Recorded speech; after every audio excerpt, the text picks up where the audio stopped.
Oh.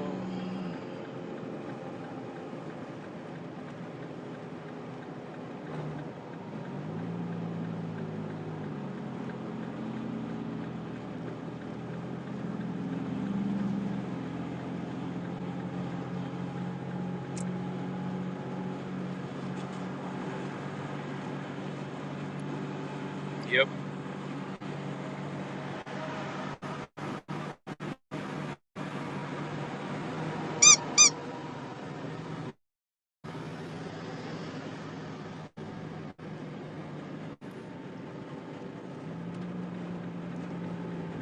And this is a long drive.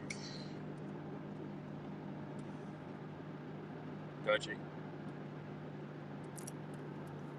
This is a long drive.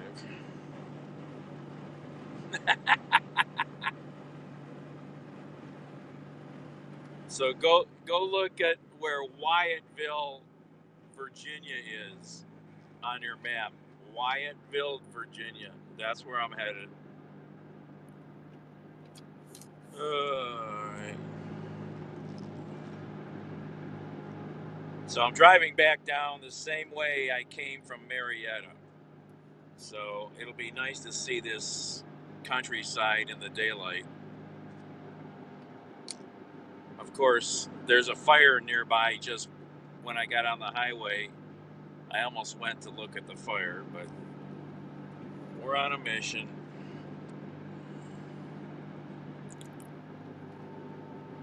No, I'm in Columbus right now. Cleveland to Marietta to Columbus, Columbus to Wytheville, West Virginia, with a 3-pound box.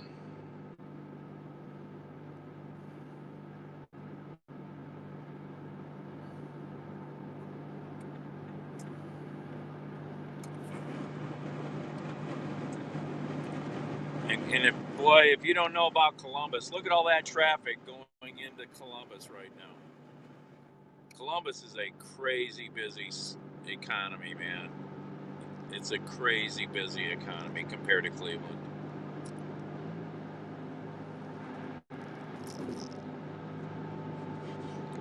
So we will cross all of West Virginia to get to Virginia. And that's what I hate about Google Maps. You can't.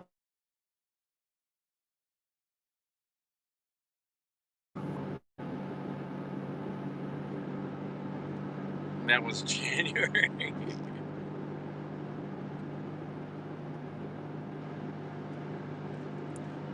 All right, there is a local delivery, but I don't know that I have time to do it. Let me start up my other maps again here. I think I dilly-dallied too much already.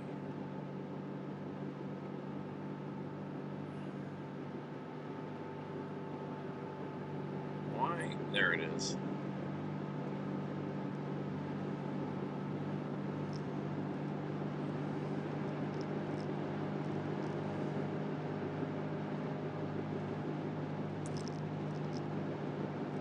Let's see. It says I got 4.5 hours to get there.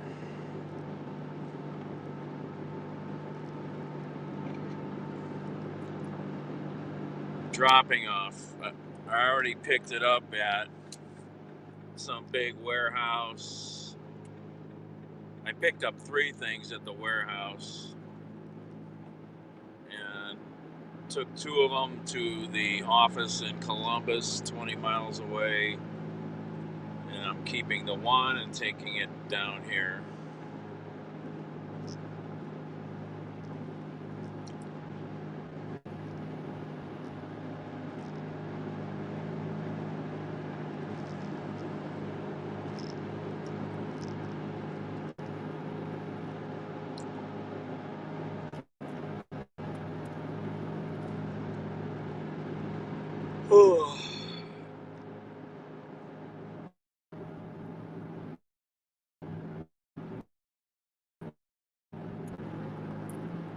What does that sign say?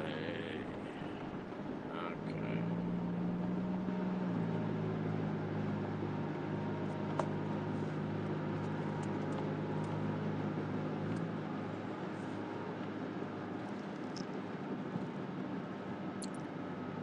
Um, Not really. He would have had to call somebody from farther away, and I already talked to them when I was in Marietta, and that's how I got these jobs, by talking to the dispatcher.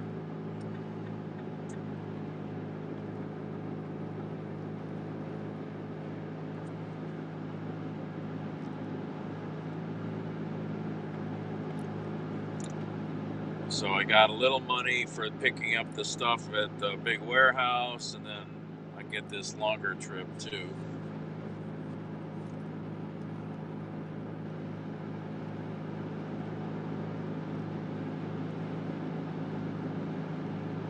Yeah, I already passed that. There was a local delivery down here, but it's too late now. I already drove past it.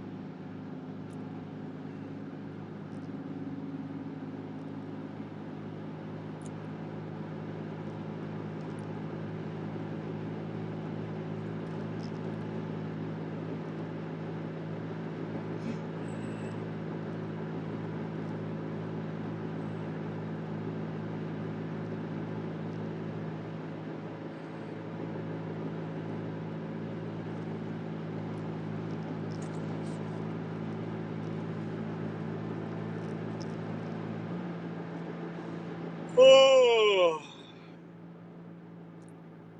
like they have deliveries that go from Columbus to Detroit, he said, pretty often. Columbus to Indiana, Columbus to Illinois, to Chicago.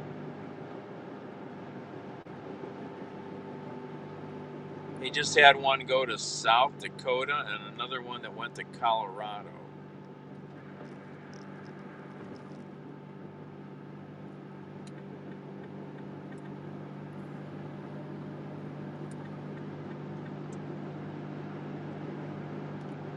Yeah, it's a long day here.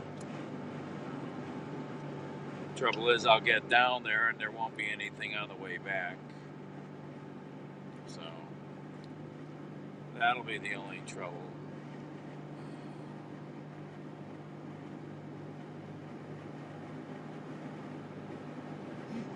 Oh.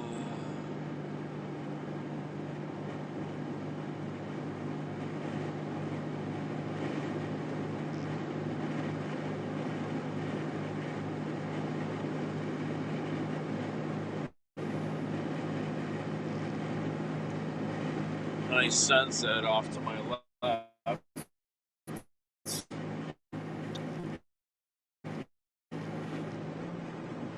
So I'll be going through Athens, well, nearby Athens, Ohio, and then down to the river, crossing into West Virginia. I'll get to see all the stuff I just drove past in the daylight.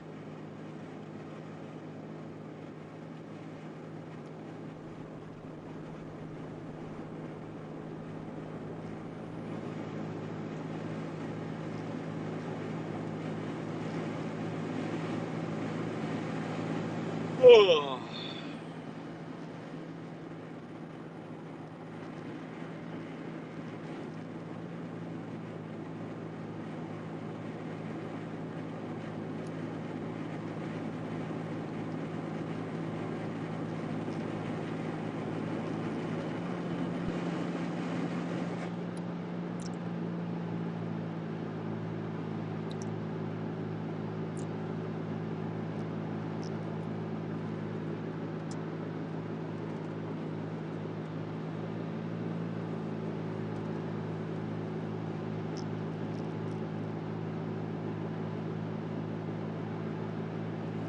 Oh.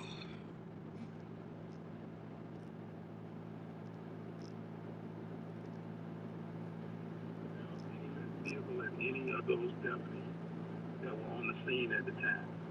The DA announced that the officers involved will keep their jobs, though they'll be disciplined and retrained. Question for you, is the family at this point planning to pursue a civil suit? Yes, all options are on the table. Jason? Certainly, a civil suit is one of those options. So that would be one of the things that we would certainly look at. We're also going to be looking at getting transparency and accountability. Yesterday, we filed a petition ourselves. The two previous petitions for the recordings were not filed by the family members. Yesterday, filed a petition ourselves, so we expect that to be adjudicated this year. I wonder if gas is cheaper in West Virginia.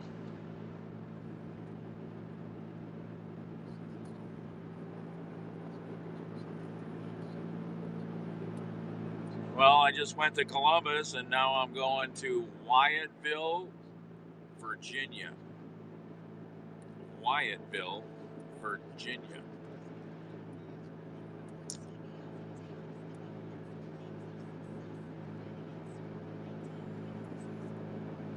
Yep, with a 3-pound package.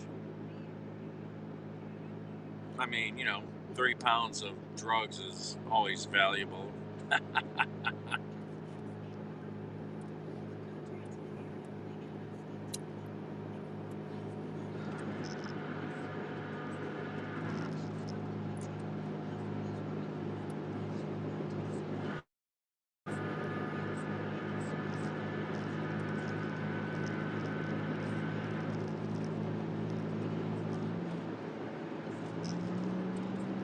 That's right. Just hauling roads, America.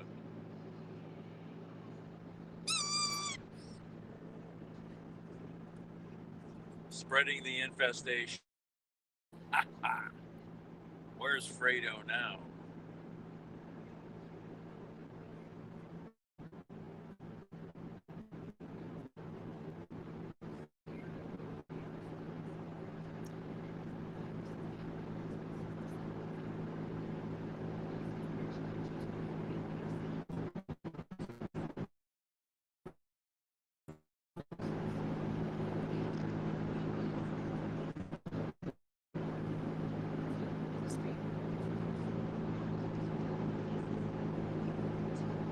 Well, at least I got to see some of the countryside I drove through last night in the daylight, which I really wanted to see,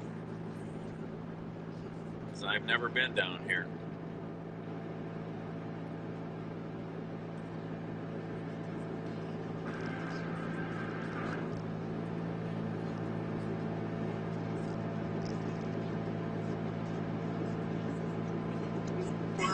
Deaths.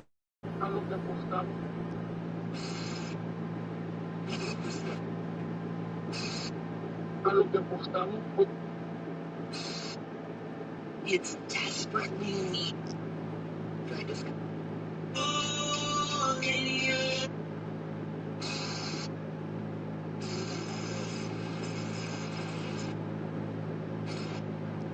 One thing.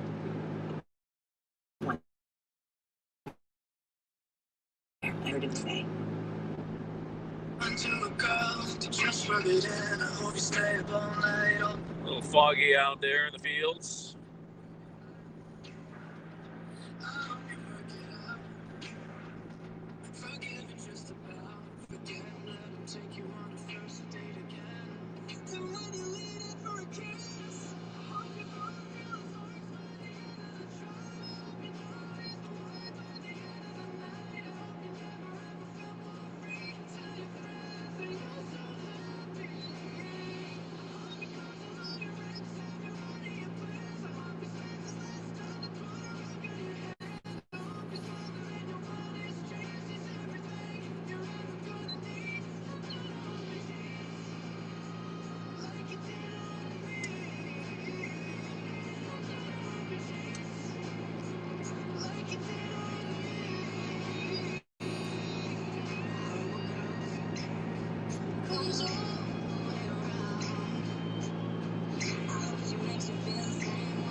When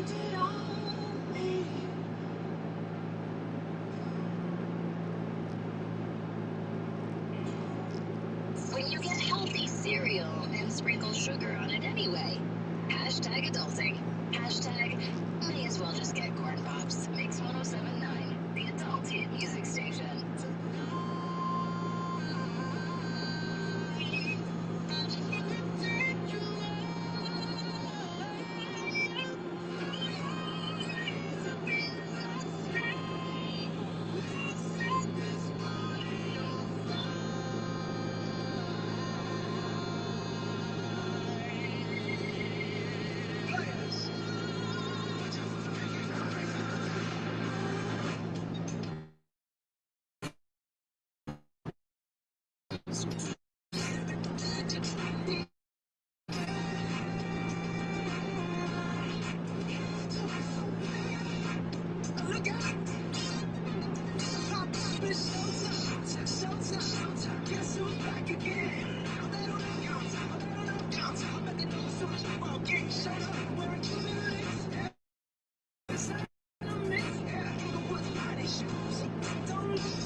Yeah, it's especially right now. It's not warm out yet, you know.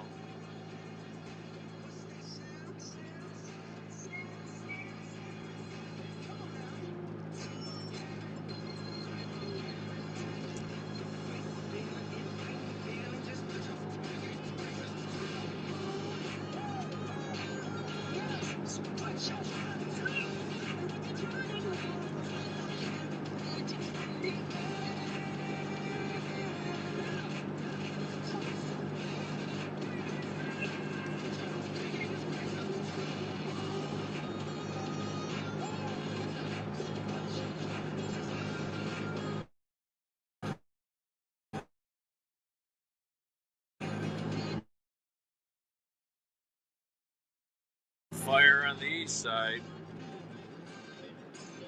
Justin Bieber going to be part of the Friends, the reunion HBO Max special. That's going to be debuting May 27th.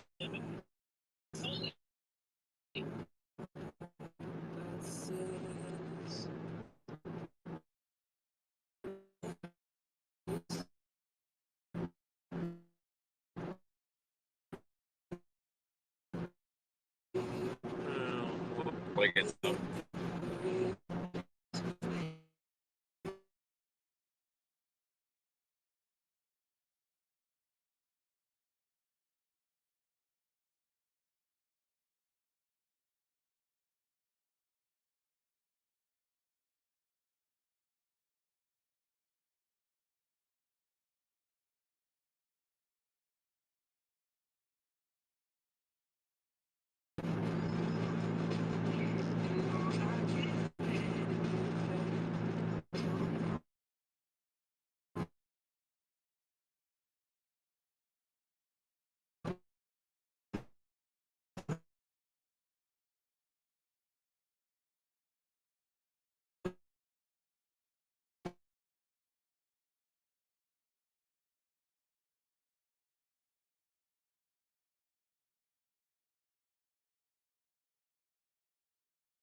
Bernstein from member station WNYC. Andrea, thanks as always for your reporting. Thank you. Great talking to you.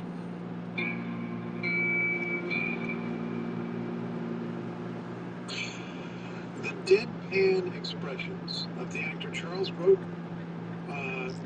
were made him famous. He played the title character in the movie The Heartbreak Kid. He also starred on Broadway, wrote books, and hosted talk shows. Grodin died of cancer yesterday at age 86. NPR's Bob Mundell has a remembrance.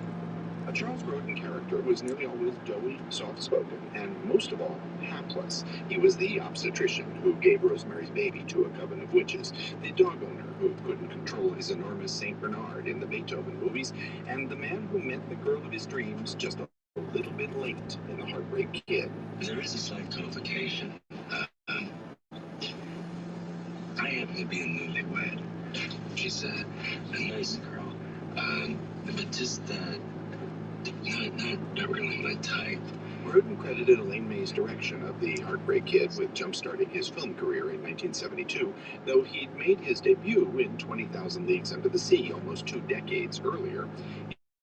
He scored a Broadway hit opposite Ellen Burstyn in the romantic comedy Same Time Next Year, and became a familiar face in Hollywood comedies from Heaven Can Wait to Ishtar, talk about hapless, to The Great Muppet Caper, in which he haplessly competed with Kermit the Frog for Miss Piggy's affections.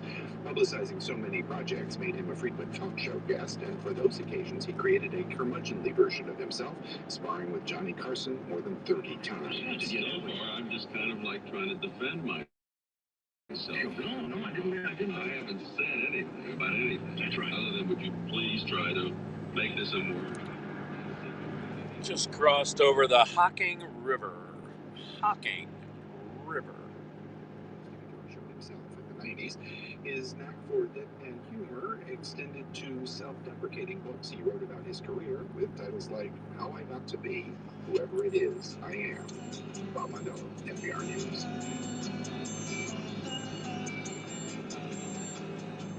Charles Grodin. Well, let's just say he gave us a lot of pleasure. On All Things Considered. And follow us anytime on social media. You can find all your Morning Edition hosts on Twitter if you'd like. I'm NPR Inscape. Rachel Martin is Rachel NPR, and Noel King is Noel King.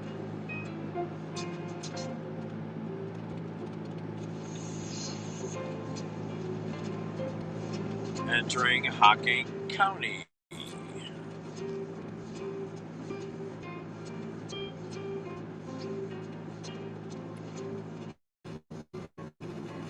Oh yeah, I guess so, yeah. I think I saw signs. I mean, we're going to go through the Wayne National Forest, Hocking Hills State Park. If I remember, I saw a sign somewhere. You know, these are all areas I know nothing about. Wow, look at that. Cool little valley I just looked at to the right there.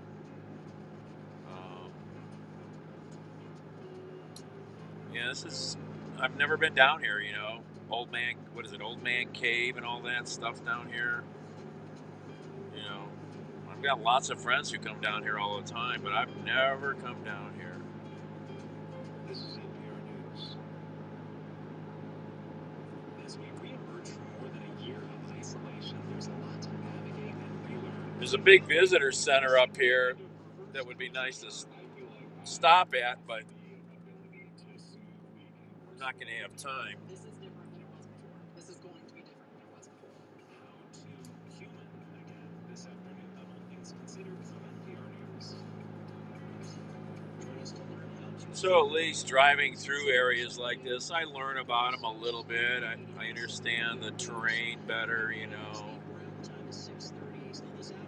Stuff like that.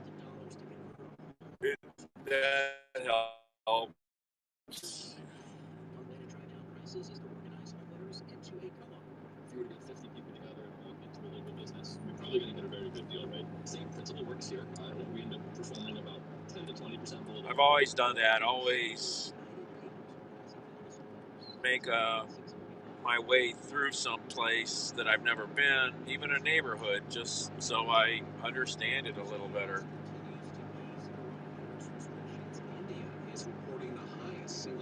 Rock House, Cantwell Cliffs. India's health ministry confirmed 4,529 deaths, surpassing previous records set by the U.S. and Brazil. India's hospitals and crematoriums have been overwhelmed, and bodies have been washing up on the banks of the Ganges River. Scientists say these numbers are likely a vast undercount, though, because testing is inadequate here. Later today, the House is expected to approve legislation to create a 9/11 type commission to investigate the January 6th riot at the U.S. Capitol building. NPR's Giles Snyder says many Republicans in Congress oppose the measure. House Minority Leader Kevin McCarthy has come out in opposition to the proposal, and former President Donald Trump is urging Republicans to reject it. The full House is set to vote on the proposal after it won approval on the House Rules Committee along a party line vote. The proposal would set up an independent commission to investigate the attacks, similar to the panel that examined the 9/11 attacks. Senate passage would require at least 10 Republican senators to vote yes. Republican leader Mitch McConnell says the GOP is still undecided. This is NPR News. This is 89.7 NPR News. Good morning, I'm Steve Brown. At 6:31 and 57 degrees. A federal appeals court has ruled in Ohio's favor by sending the state's lawsuit against the Census Bureau back to a lower court for a hearing. The state has said it wants assurances that the census data it needs to be compliant with the Ohio Constitution will be available by August 16th. Well, here comes the sun. To redraw state and federal voting districts and have been delayed by the pandemic. Black legislative leaders and clergy members are backing a new effort to abolish the death penalty in Ohio. State House correspondent Karen Kessler reports there have been no executions since Republican Governor Mike DeWine took office in 2019, and anti-death penalty activists want lawmakers to move on 2 bills in the legislature. DeWine has said the state can't get the lethal injection drugs it needs, so the legislature needs to decide what to do. That's given advocates against punishment they could director of the Ohio Council of Churches and the deputy director of death penalty action. He's been meeting with lawmakers. Many of them have shared that it's going to be a heavy lift because in a lot of ways they're competing priorities. People are concerned about primary. The House bill to abolish the death penalty has bipartisan joint sponsors and 23 co-sponsors, including 5 Republicans. The Senate bill is also bipartisan and has 9 co-sponsors, 3 of them Republicans, and all but 1 Democrat on board. Karen Kessler at the Ohio Public Radio State House News Bureau. The North Union School District in Union County has gone against state guidance by making masks optional, effective immediately for all students and staff. Ohio Education Association President Scott DeMauro hopes that North Union is an outlier.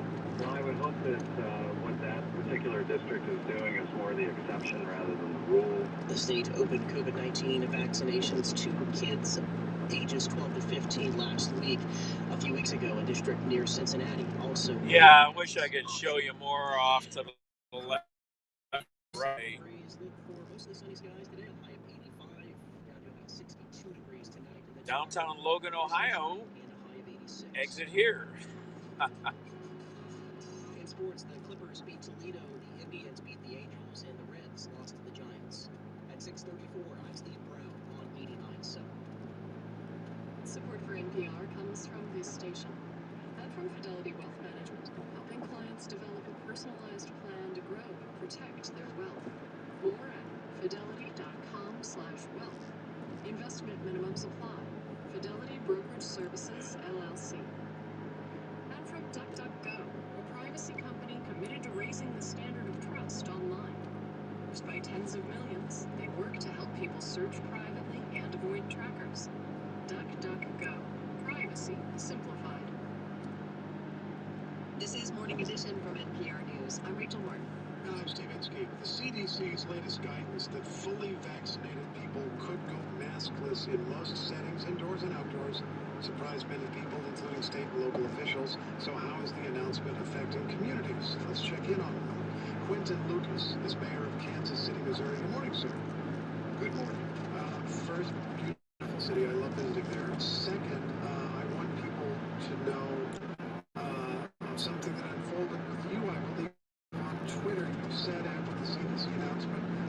get a change of city's mask order, and said you weren't sure, and it says you would in the space of a few hours.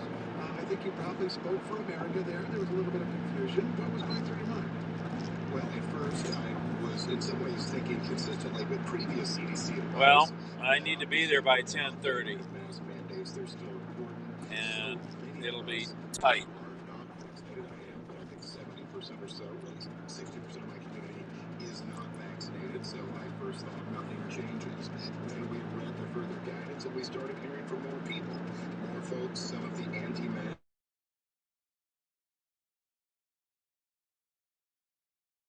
It will be non-stop pushing to get there by 10:30. I'm not sure I agree with that, but as we read more, we were getting more pressure from our public, from many others, to say, hey, you said listen to the CDC for the last 14 months. You should listen to the CDC. We should have more freedom. And we recognize we're in a position where we couldn't force the local shop. Logan, Ohio. Oh, that's what I forgot to take pictures of. Doggone it. I really appreciate that description because you're reminding us. Forgot to take pictures of a drill rig. Scientific decision, but it's also a political one. You know, it really is. Test, doing test core drilling. I'm not sure that the updated guidance at least was consulted with in terms of public health directors, mayors, and governors, and others.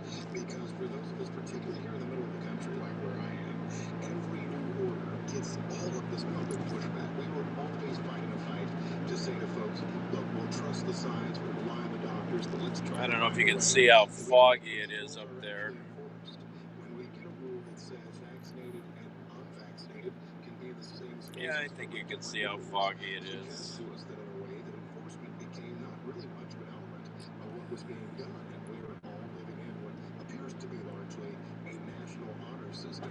While I certainly respect the public, I think we've seen throughout this pandemic, we had trouble even with getting people to wear masks when it was the law, the rule, and you saw incidents around the country of Walmart clerks being harassed and attacked, and other stores. We didn't want another protest at Trader Joe's. Water over there. And so thought it wise removed I don't know if that's it's probably just a little lake, little tiny chunk of water. We dropped our mask mandate, and at this point it is open again. We did consider, and I noticed a number of American cities, and particularly some states in the east and the west, have continued to have a mask mandate. Some have tried to articulate the language of if you're vaccinated, you needn't worry about a mask, but we just didn't think there was any way to enforce it. Our health department folks have been harassed too, so now no rules remain. Instead, really got to get this car washed. It's nasty. Lots of bugs. To know that it is not the threat that they believe that it is. Well, I'm interested in, of course, I guess you're not a doctor, but you're consulting your health department and you're consulting your experts. Do you feel that you have been forced into a position regarding masks that is at least a little bit unsafe for Kansas City, given your level of vaccination? I said at the time we announced our updated guidance that in some ways the rollout was regrettable. A few other steps that we had taken previously in Kansas City, we actually following earlier CDC guidance that suggested that those who had been vaccinated, if they were in a room or setting where everyone else was vaccinated,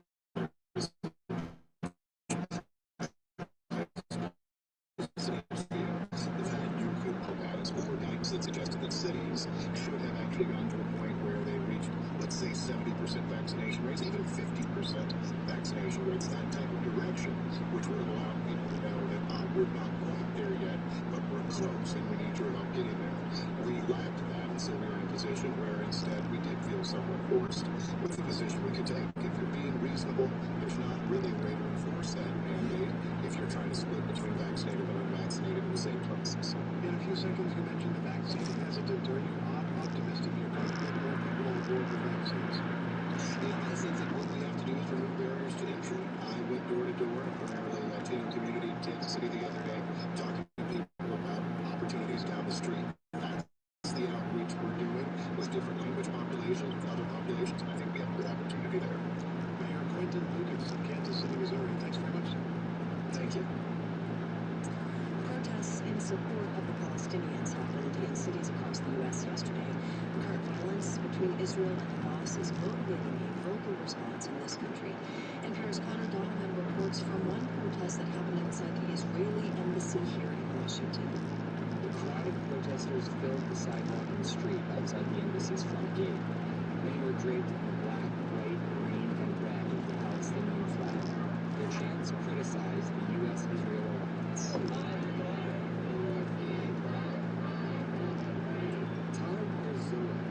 Activist for over a decade. He says this moment feels different. He said he sees more activism on social media and increase in support among U.S. politicians, at least in segments of the Democratic Party. It feels amazing. I mean, it's inspiring at the same time.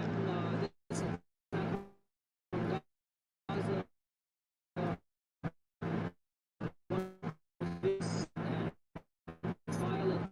I do have to say, my life. This is the final year straight. 8 were unharmed, unlike more than 200 Palestinians who've been killed so far in the conflict. Here we are, the Wayne National Forests. We have just entered. Arizona says he wants the victims to be just a death toll. Every single Palestinian life matters. Every single Palestinian soul that was taken matters. And that's why we wanted to make sure that his name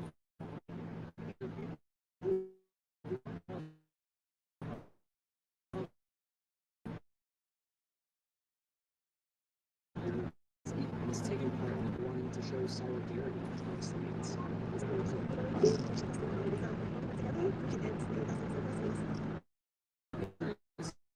Concerning that stopping thousands of Israel argues that Hamas is deliberately locating its operations. Oh, now that sun is getting nasty.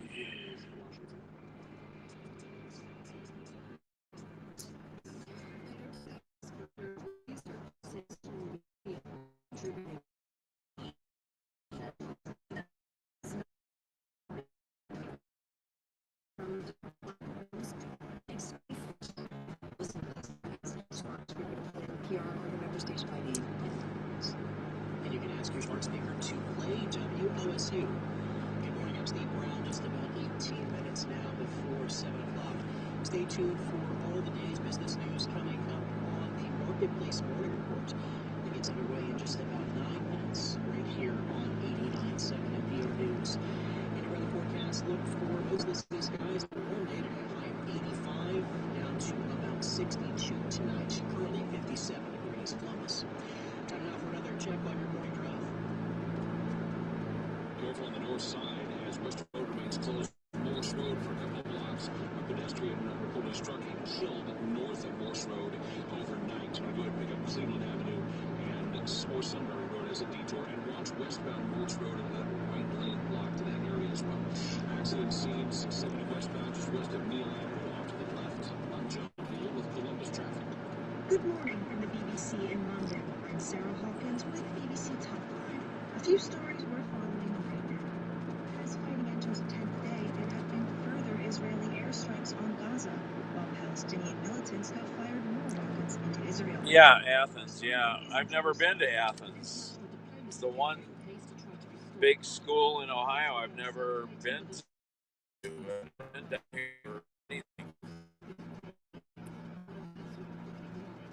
Friends who went to school there, but I never came down here. Nelsonville's right, next door here. There's a lot of music in Nelsonville that I've following years, but never made it down here to see any of these shows.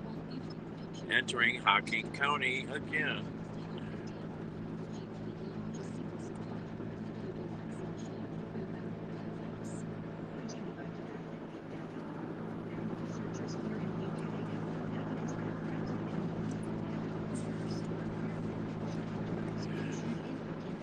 Oops, I need to plug this phone in.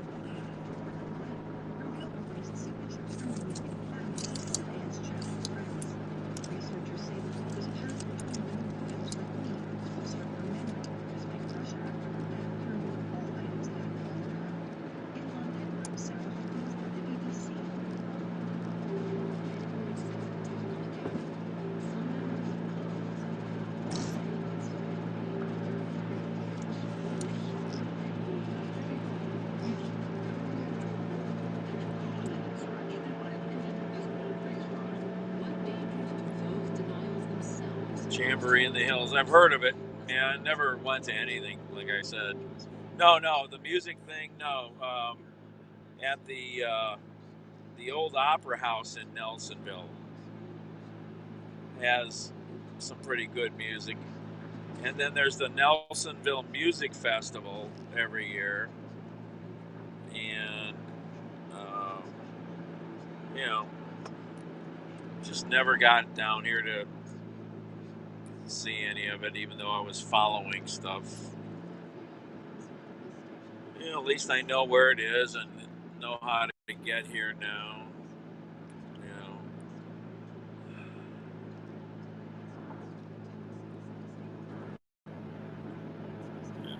3 hours from Cleveland, pretty much.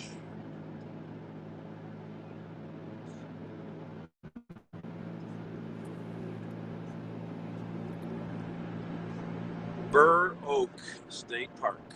Burr Oak.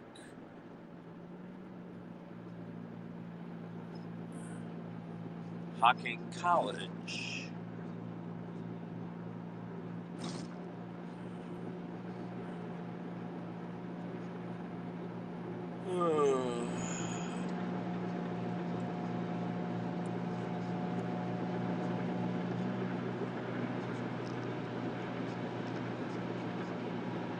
Yeah, it is a pretty state.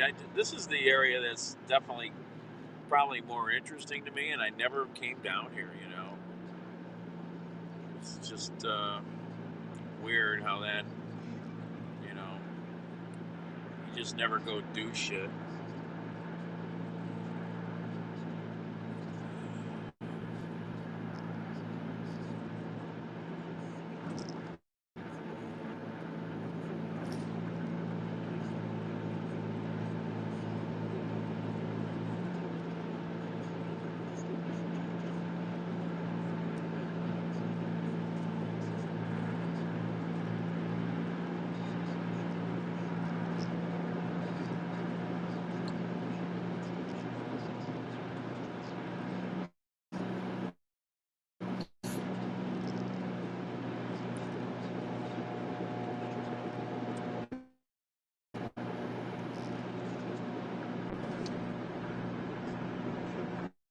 Oh.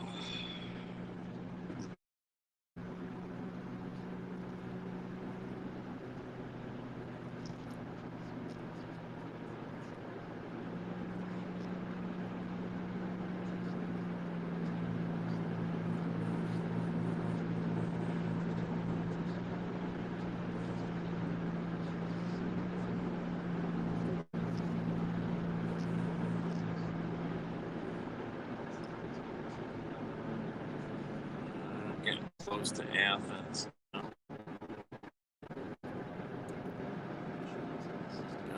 back it down a little bit.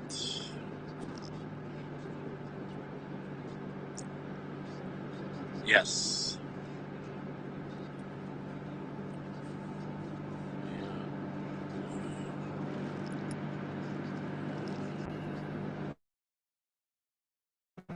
Let's see here. 8 miles.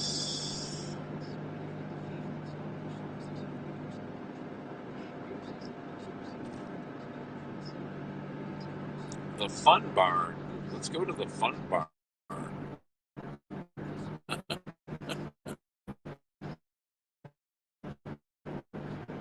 bet that place is a hoot.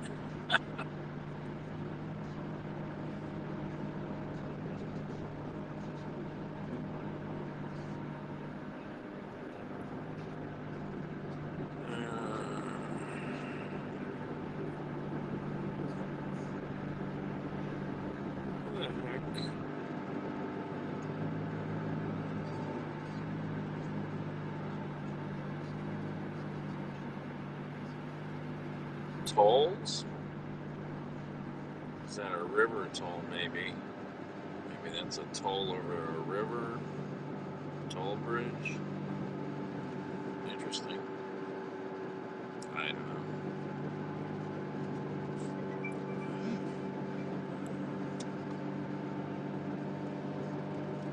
Oh, there's a dirt bike track. Motocross track, looks like.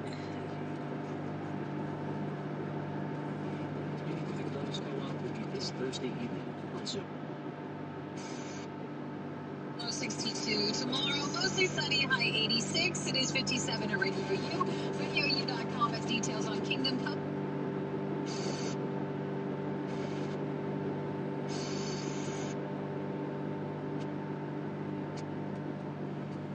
Along with your generous support, Morning Edition is made possible with support from Goldsberry Wealth Strategies, providing a personalized approach to wealth management and helping to create a path to financial success. Offices in Athens and Parkersburg. Information at goldsberrywealth.com. Raymond James Financial Services Incorporated, member FINRA SIPC. Goldsberry Wealth Strategies is not a broker-dealer and is independent of RJFS. And from Personnel Plus Employment Services, assisting area businesses with a qualified, diversified workforce. Partnering with State Farm Insurance Agent Sean Stump of Athens Personnel Plus for employment needs at 740-592-3416 and online at personnelplus.org. It's 6:51. Marketplace is next. The marathon run toward pandemic recovery. Marketplace Morning Report is supported by Progressive Insurance, protecting your business with specialized coverages for your commercial vehicles. More at progressivecommercial.com. And by Betterment, managing $30 billion and helping people with 1 million financial goals. Investing simplified at betterment.com. I'm David Brancaccio. The biggest metro in the U.S. has now lifted most coronavirus restrictions on businesses as of today. New York, New Jersey, Connecticut, tri-state region. And they've decided to run the New York City Marathon after the cancellation last year, November 7th.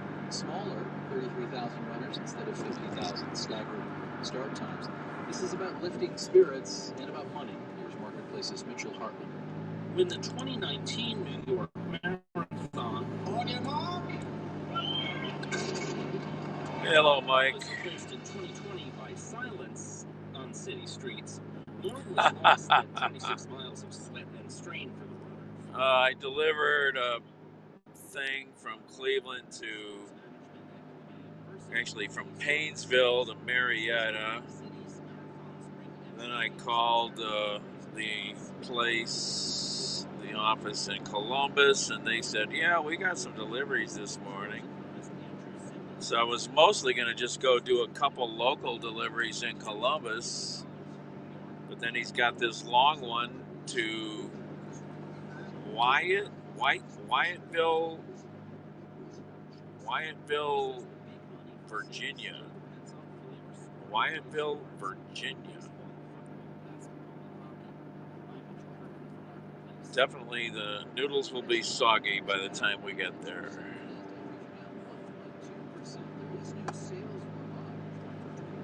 Target last quarter, and the chain's thinking the spring will be strong as well. Stock is up 3.7%. Banks have to lend to economically disadvantaged areas in which they We're passing through Athens right now. Another issue has to do with the Community Reinvestment Act, which was passed in the 1970s. And yes, that act requires banks to, for example, issue mortgages in low-income neighborhoods where they have branches.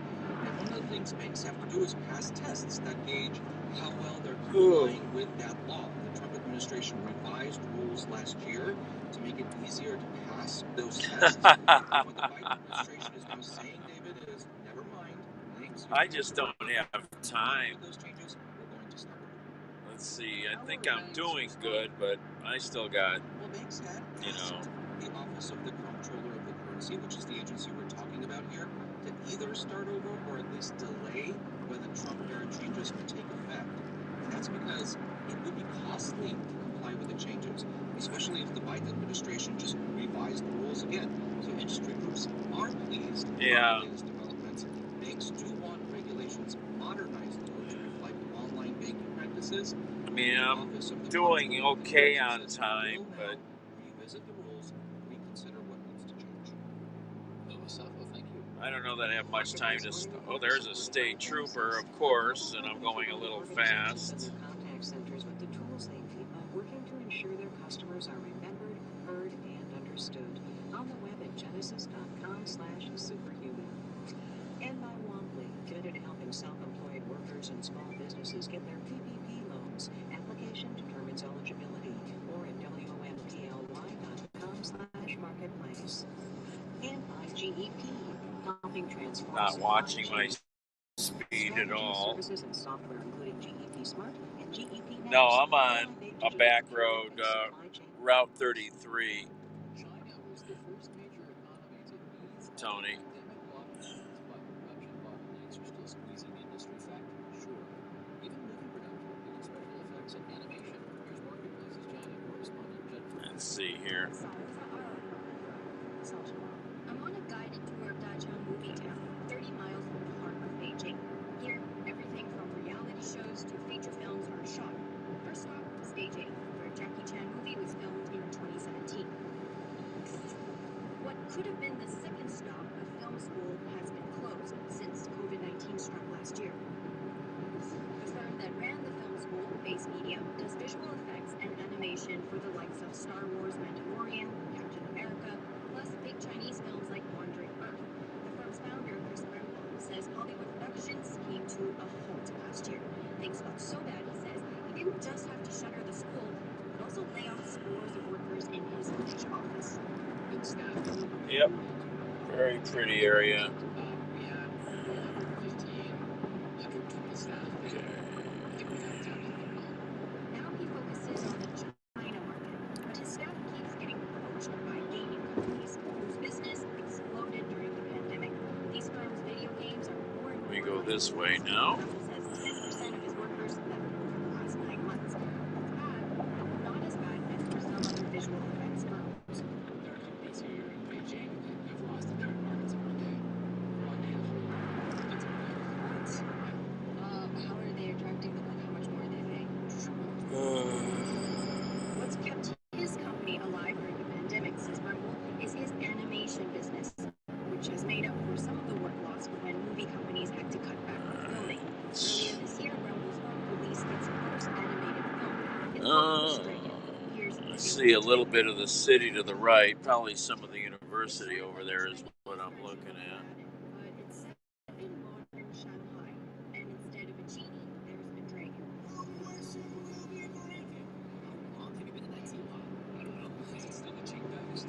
The film was released in Chinese theaters. Yep, it looks like all university buildings over there. I can see a field house, I think. The film is set to release worldwide on Netflix soon. And though Hollywood is starting to shoot movies again, recovery will be slow. Brembo says for productions in China to reach pre-pandemic levels could take another 4 or 5 months. In Beijing, I'm Jennifer Pack for Marketplace. And Senate Majority Leader Charles Schumer last night unveiled a newly revised bipartisan plan to boost U.S. production of microprocessors. $52 billion will be funded. Alright, this is where we change again here. Okay. Just keep following 33 East.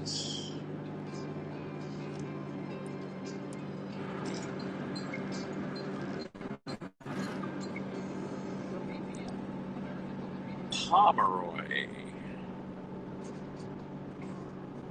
It's 1 minute before 7 o'clock. You're listening to the Morning Edition. WOBFM Athens, WOUCFM Cambridge, WOULFM Ireton, WOUHFM Chillicothe, and WOUCFM Zanesville.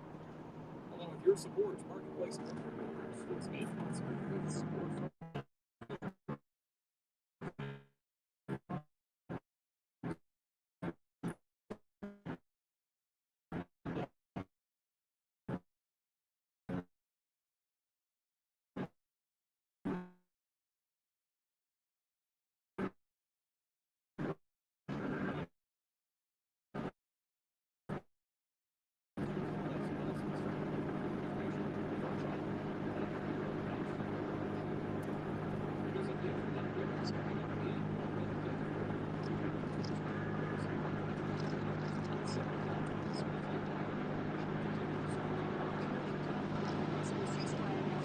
Israel's war on Hamas. But as of today, the war continues. The question loss of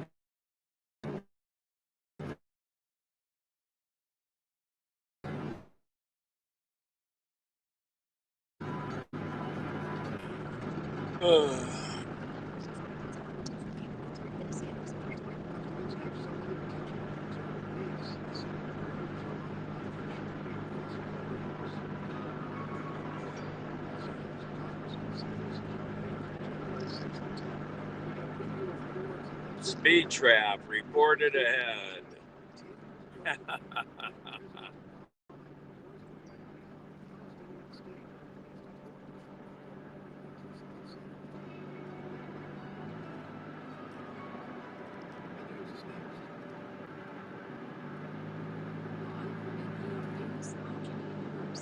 The New York State Attorney General's office is expanding its investigation of the criminal organization.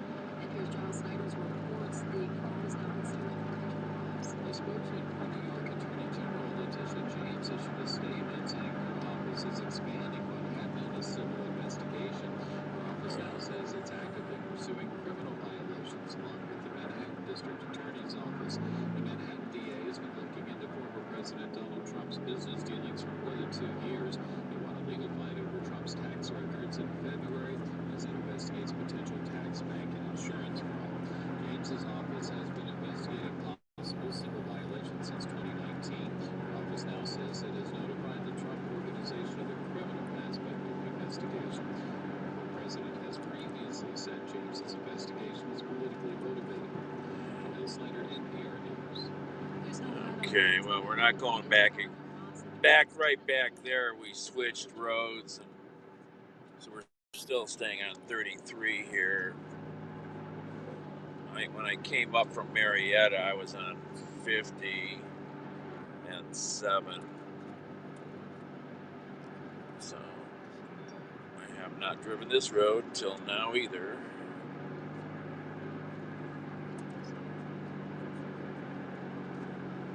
Yeah, I have all of them.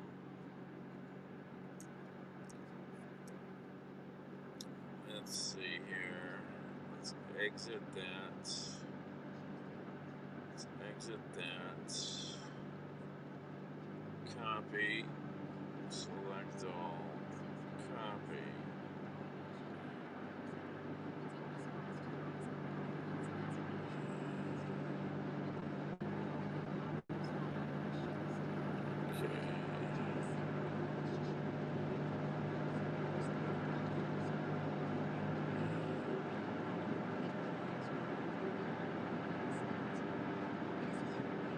Yes, I have.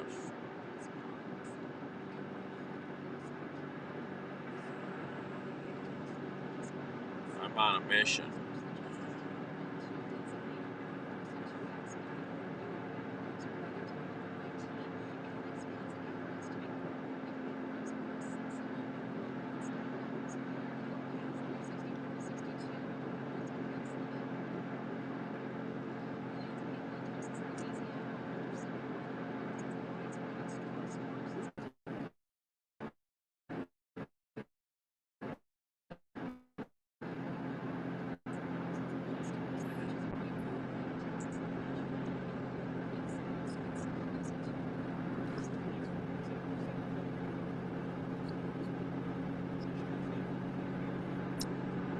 Why don't these things have mileage? Why don't they have a legend on these maps? These maps are terrible.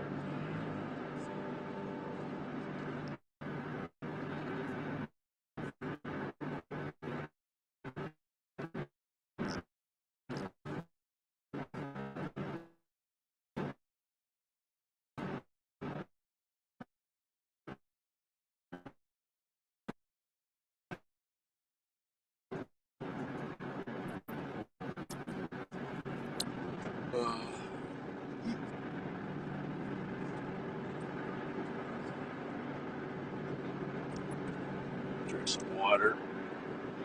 Oh, my leg.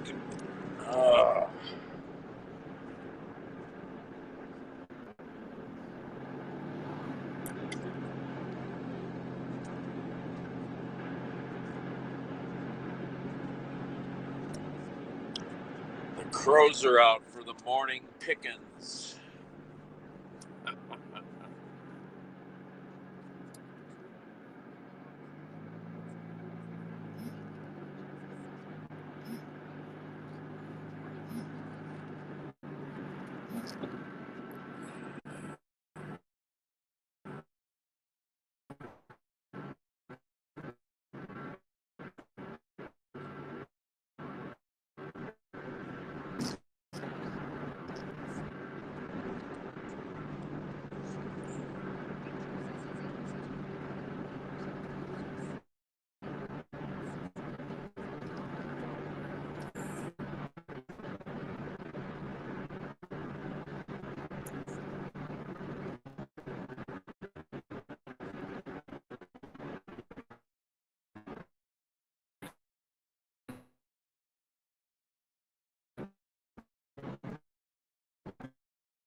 Oh.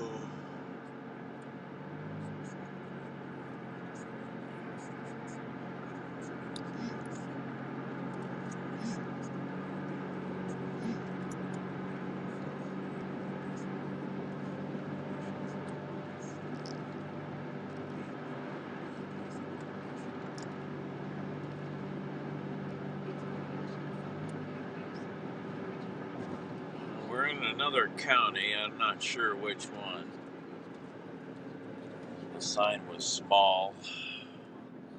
Mercer County, maybe? I don't know.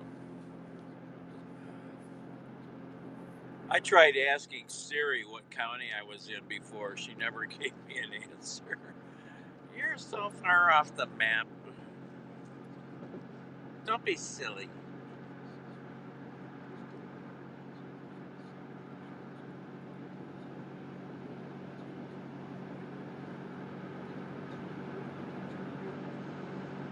Ugh.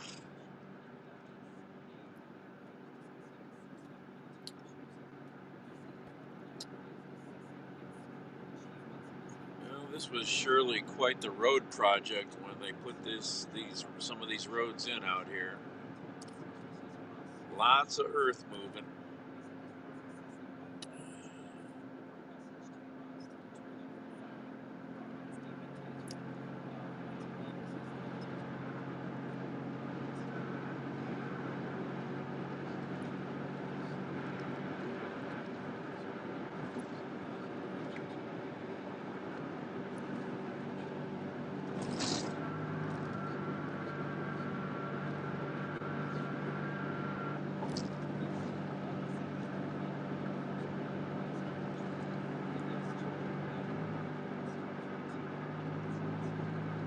Oh, excuse me.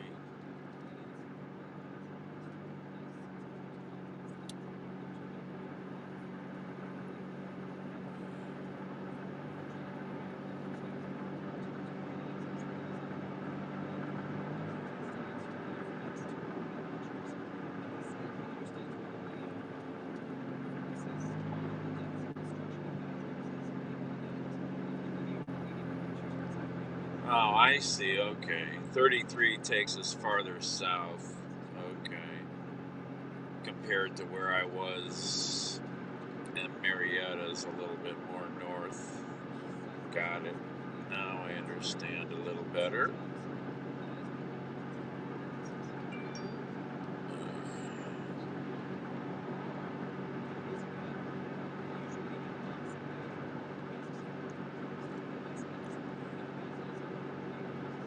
Just keep following 33 until we get to the river pretty much.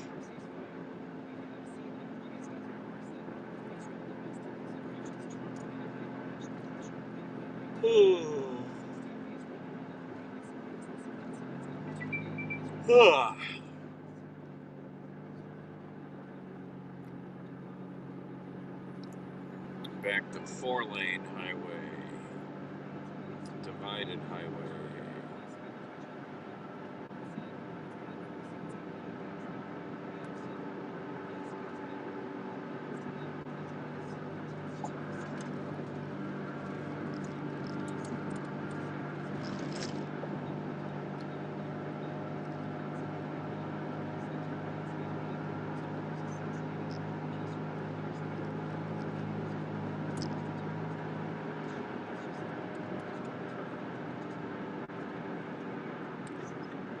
Come on, car, pick it up. I should have gone in front of you. I missed my chance.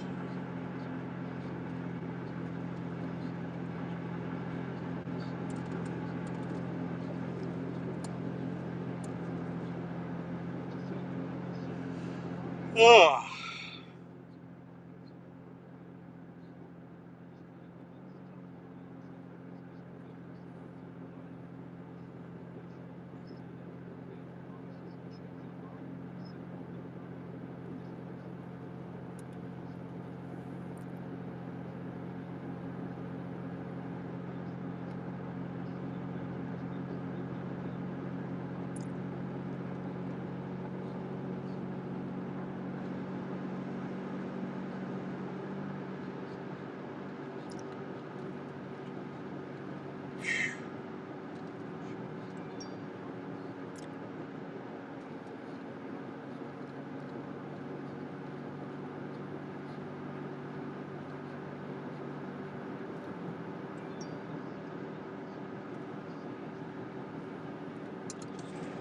Oh.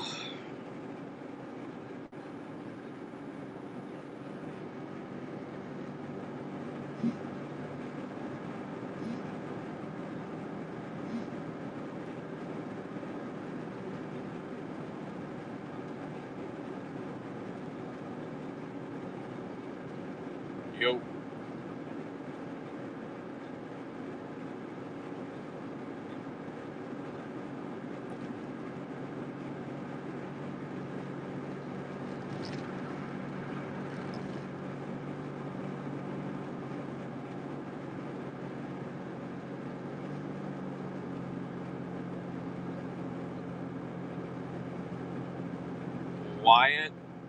Wytheville, Virginia. Thanks, Dano.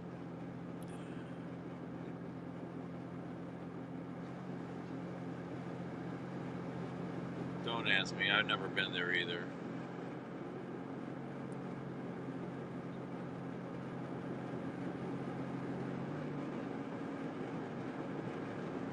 Oh, I started in Columbus at 5:30.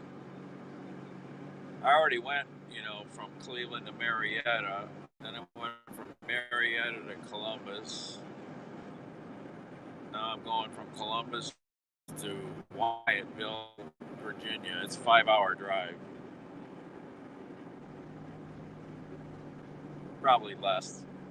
I think I'm making better time than that.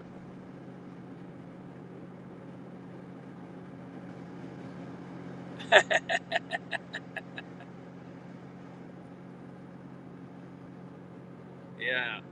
All to deliver some Chinese food.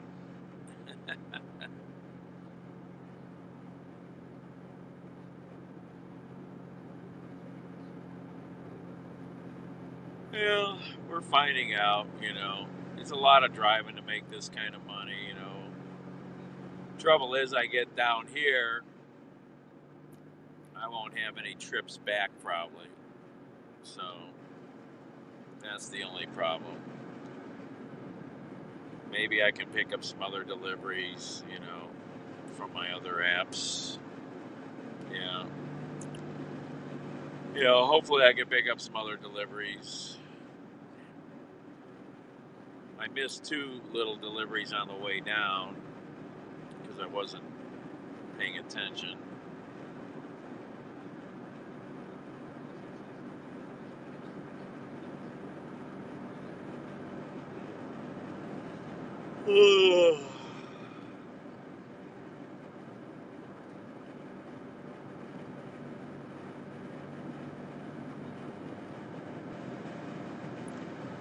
Gallipolis, Ohio.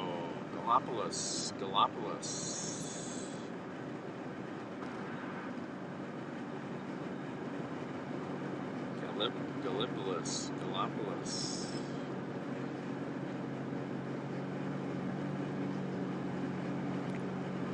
And now we're stuck with single lane here because of construction. So that slows you down a little.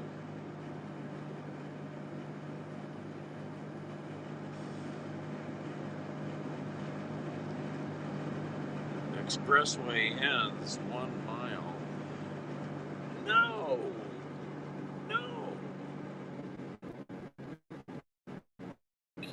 Can't do that.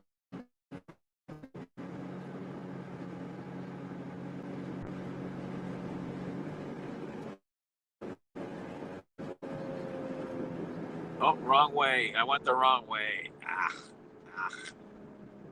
went the wrong way, damn it. I jumped the gun there at the exit. You gotta turn around. Silly boy.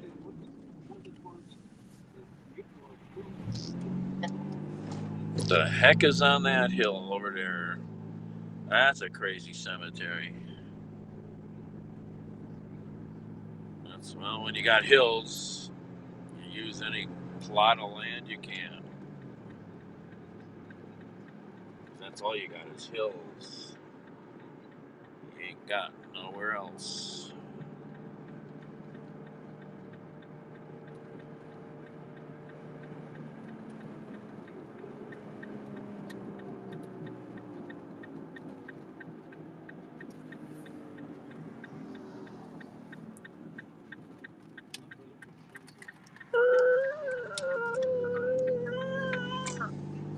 Oh, that's bright ass sunshine now. Oy. That hurts.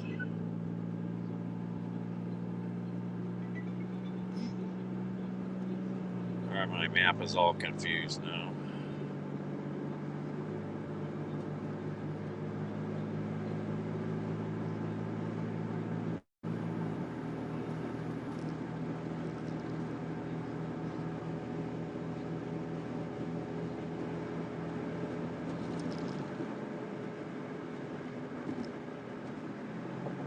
Alright, now we're going the right way. Dead into the sun.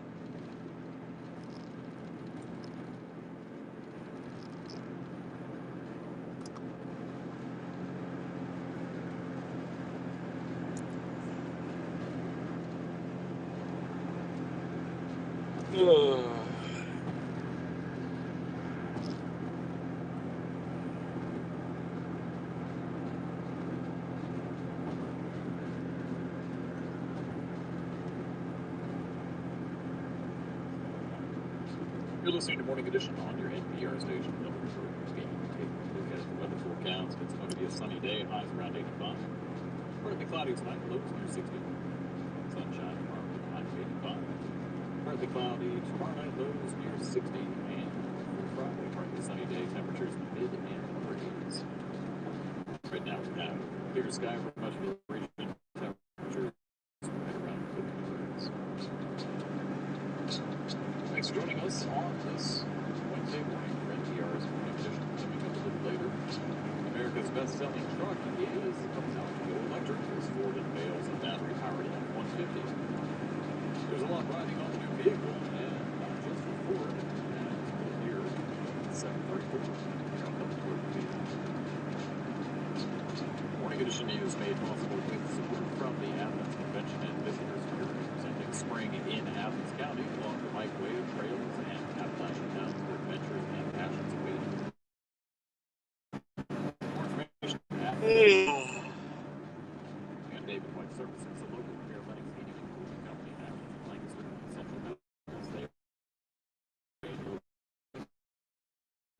David White Services, taking coming up tonight on WOUB TV channel 20.1. Join us for Nova tonight in Denver, Evidence. This program helps viewers of all ages explore the science behind the headlines. The expressway. Yeah.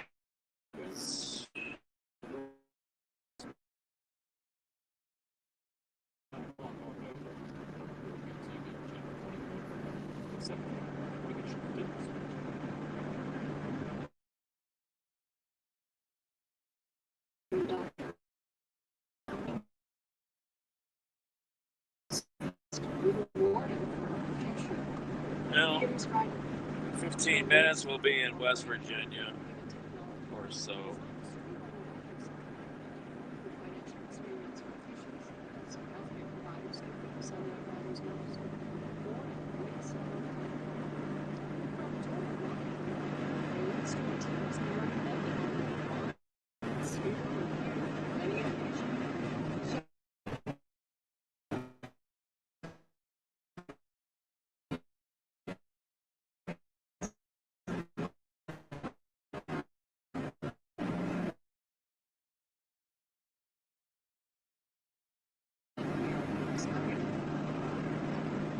easy for military recruitment difficulty, in particular childhood obesity. People often enlist soon after they turn 18, and at that point in their lives, nearly 1/3 of would-be recruits are not eligible because they do not meet the military's standard for fitness. Army recruiters around the U.S. are now running unofficial programs to help recruits lose weight. NPR's Yuki Noguchi reports. Marcus Robinson shows up at the Army's recruitment office in Waldorf, Maryland, carrying a water bottle and wearing his high school's field jersey. Parking lot, a recruiter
needs pandemic made things worse.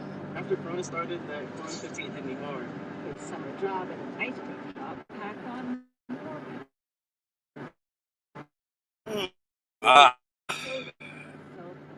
T-shirt strains across his belly. This was even me at the beginning of the year. Even looking back on that day, it was like, I would look in the mirror and be like, Dieting failed, so he turned to his arm as a fitness. I had to lose 10 inches around my waist. It was a big number. Every time I came in on the occasion measurement, it turned into 6, turned into 5, turned into 3. By March of this year, Robinson had lost 65 pounds. He finally enlisted. It's like we did it. We're here. We, in this case, include Staff Sergeant Stephen Alster.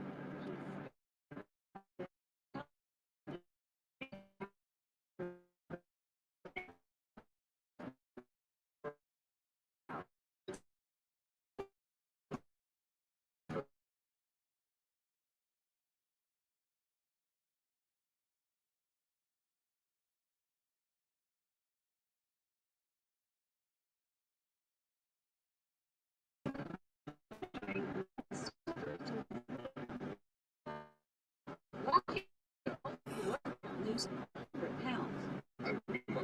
On Saturdays, we do some extra workouts. He was highly motivated, and he's doing really well right now.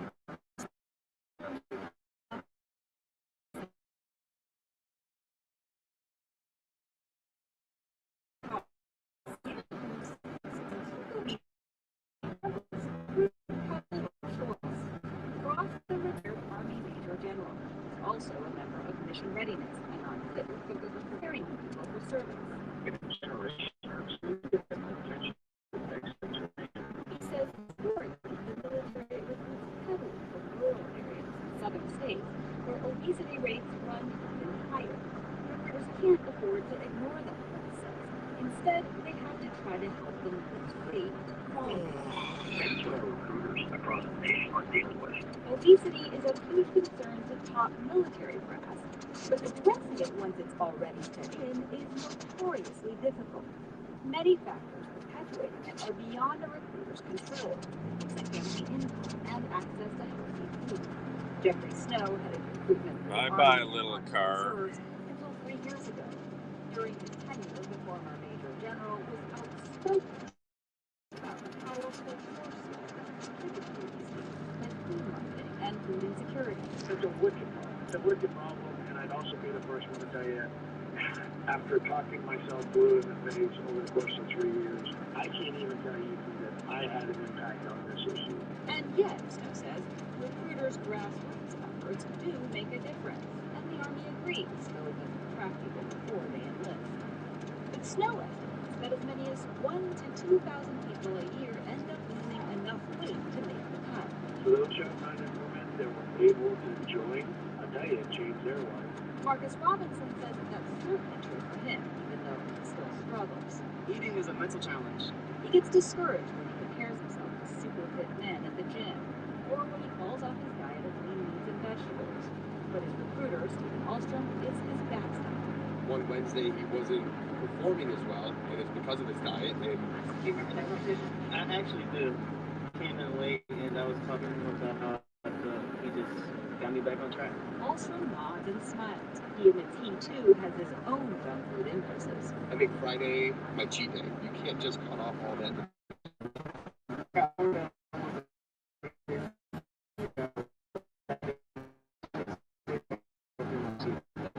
Also says eating healthier has changed his taste for food. Yeah, that's good. When you look back at it, it's like, it was that good, especially like soda. Feel the difference. Like when people eat that double cheeseburger, that usually about Friday night, about 8 o'clock, I'm sitting in the house going, like, I kind of regret that. Later, back outside in the parking lot, Robinson and other recruits slept their way through 100 squads. Just want to 75. You'll feel better.